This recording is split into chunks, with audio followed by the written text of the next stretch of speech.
Saudações cristãs a todos os irmãos do Brasil e no mundo. Eu sou o pastor Marcos Lopes. Atualmente resido aqui em São Paulo, no Brasil.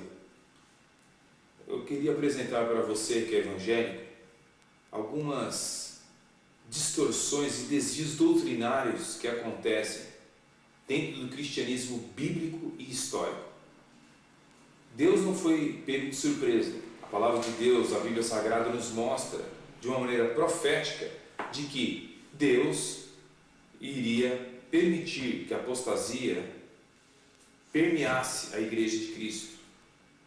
E assim, aqueles que eram de Deus não iriam se apostatar, não iriam ouvir os falsos mestres. Mas aqueles que não amam a verdade de fato, iriam se entregar para os falsos mestres. Gostaria de ler 2 Pedro capítulo 2, versículo de 1 a 3, de uma maneira profética. Pedro diz o seguinte: no passado surgiram falsos profetas no meio do povo, assim também surgirão entre vós falsos mestres. Esses introduzirão secretamente heresias destruidoras, chegando a negar o soberano que os resgatou, trazendo sobre si mesmos repentina destruição. Muitos seguirão os caminhos vergonhosos desses homens, e por causa deles será difamado o caminho da verdade. Em sua cobiça, tais mestres os explorarão com histórias que inventaram.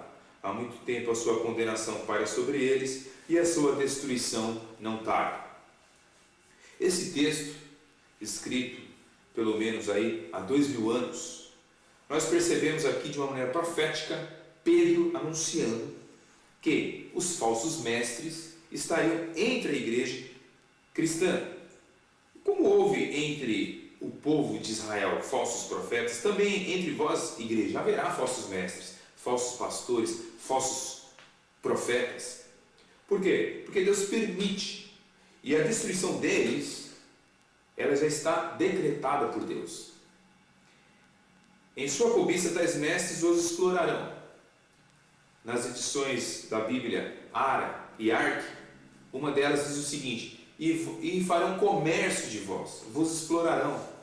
Ou seja, os falsos mestres, eles, através de histórias fictícias, mentiras, heresias, ficções, eles vão o quê? Enganar você que é cristão, que você que é evangélico. O povo de Deus ainda não acordou para a seguinte questão: existe centenas e centenas de falsos mestres hoje, infiltrados dentro do cristianismo. São falsos pastores, pessoas que estão ali comercializando a palavra de Deus, estão usando da Bíblia para ganhar dinheiro e, com a permissão de Deus, está sendo separado os bodes das ovelhas. Alguém pode nos perguntar: como isso está acontecendo?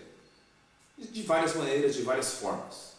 Hoje, por exemplo, você entra em algumas igrejas evangélicas, graças a Deus que não são todas. Existem igrejas sérias, igrejas históricas, igrejas onde os pastores realmente ensinam a palavra de Deus de uma maneira coerente com as Escrituras. Mas ao meio de tanta heresia, tanta mentira, nós vemos pessoas aí ensinando aberrações místicas, esotéricas, dentro de igrejas evangélicas. Hoje em dia tem gente até vendendo água do Rio Jordão, amuletos, cajados de Moisés.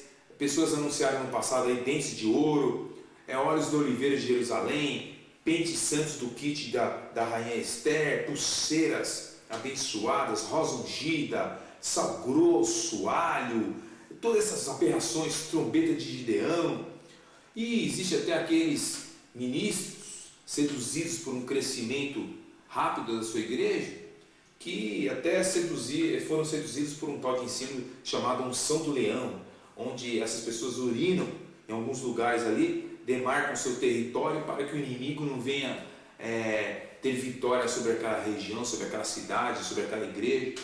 São esses absurdos que estão por aí em algumas igrejas cristãs. Eu não digo todas as igrejas cristãs, mas boa parte das igrejas cristãs estão contaminadas com esse tipo de coisa. Há muitas igrejas que os cultos de ensino são uma tragédia, não vai ninguém. Agora, os cultos de campanha são são grandes, muitas pessoas vêm no culto, mais até do que no próprio culto do domingo. As pessoas correm atrás das campanhas, achando que Deus é obrigado a, em 7 semanas, cumprir o desejo deles. Não que, se você quer fazer sua campanha na sua igreja, tudo bem. Mas se você não consegue trazer a palavra de Deus, o povo pela palavra de Deus, somente pela exposição da palavra de Deus, meu querido líder, meu querido pastor, você está ruim. Você está ruim diante de Deus. Se você não consegue trazer o povo de Deus pela exposição da palavra de Deus, mas você tem que fazer campanhas, sucessivas campanhas, trazer pregadores aí do fogo, né, entre aspas, né, para você poder lotar a sua igreja, meu querido, você está num erro grave. Você está indo pelo referencial errado. Você tem que trazer o povo pela palavra de Deus. E se você só consegue trazer as pessoas na sua igreja pelas campanhas, eu quero dizer que a campanha é uma grande desgraça na sua igreja. Porque sem campanha, a sua igreja não vê ninguém. Isso mostra um quadro doentio de muitas igrejas evangélicas que estão abandonando a exposição da palavra de Deus para apregoar mentiras ou misticismo esotéricos disfarçados de fé. Porque hoje muita coisa que é satânica é chamada de fé. Muita coisa satânica é chamada de fé, mas na verdade não é fé. Eu gostaria de expor para você rapidamente, nessa primeira parte deste vídeo, algo que infectou as igrejas evangélicas mundiais. Qualquer lugar que você for, Europa, Estados Unidos, Brasil, Ásia, você vai ver esses ensinos perniciosos entre o povo de Deus. O primeiro ensino que eu gostaria de compartilhar com você, que é extremamente pernicioso, perigoso para o povo de Deus, é o ensino a respeito da oração. Quantos oram erroneamente nos dias de hoje? Quantos oram de uma maneira errada? Jesus nos mostra na palavra de Deus, eu gostaria de compartilhar com você aqui, você pode abrir a sua Bíblia, João capítulo 14, verso 13, olha só o que está escrito na palavra de Deus, Jesus dizendo: e eu farei o que vocês pedirem em meu nome, para que o Pai seja glorificado no Filho. O que vocês pedirem em meu nome, eu farei. Pedir em meu nome. Jesus ensinou somente esse tipo de oração. Pedir. No grego, se você abrir uma Bíblia grega, onde estão os originais, a língua original da Bíblia Sagrada, você vai perceber que a palavra pedir é aitel. É a palavra que se refere a pedir. Né? E você não encontra o modismo hoje que se apresenta nas igrejas, que as pessoas são ensinadas a determinar. As pessoas hoje são convidadas a não orar mais segundo a vontade de Deus. Aliás, este livro aqui, de Benihim, Senhor, eu preciso de um milagre. Benihim, ele diz, na página 87 deste livro, ele diz o seguinte, eu vou ler para você aqui rapidamente. É da vontade de Deus? Capítulo 12, página 87. Se você estiver procurando um livro que o ajude a racionalizar e justificar as suas enfermidades, este que está lendo não é para você.